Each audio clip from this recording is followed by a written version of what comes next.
ఓం నమో వెంకటేశాయ. తిరుమల శ్రీవారాలయంలో ఈ రోజున సర్కారు సహస్ర కలశాభిషేకాన్ని శ్రీ వైకానస భగవత్ శాస్త్రోక్తమైన విధానంలో 1000 కలశాలతోటి స్తంభన తిరుమంజనము వైభవంగా శ్రీ మలయప్ప స్వామి వారికి ఉభయ దేవేరులతో, అట్లాగే మూలవర్లకు ప్రతినిధి అయినటువంటి శ్రీ భోగ శ్రీనివాసమూర్తికి కౌతుక బేరము.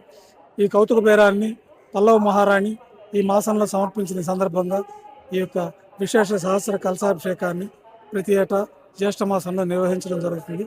ఆ కార్యక్రమాల్లో భాగంగా ఈరోజు ఉదయం ప్రాతకాల ఆరాధనలు పూర్తయిన తర్వాత సేనాధిపతి వారిని దక్షిణాభిముఖంగా, ఉభయ దేవేలతో శ్రీ మలయప్ప స్వామి వారిని ఉత్తరాభిముఖంగా, పూర్వాభిముఖంగా మూలవర్ల నుంచి బట్టు దారంతో సంధానం చేసుకుంటూ భోగ శ్రీనివాసమూర్తి వారిని బంగారు వాకిల్లో వేంచేపు చేసుకొని సహస్ర కలశాలకి విశేషమైన ఆరాధన చేసి ఆ 1000 కలశాలతోటి స్వామివారికి, అమ్మవార్లకి, శ్రీ భోగ శ్రీనివాసమూర్తికి సహస్ర కలశాభిషేకాన్ని అత్యంత వైభవంగా నిర్వహించడం జరిగింది.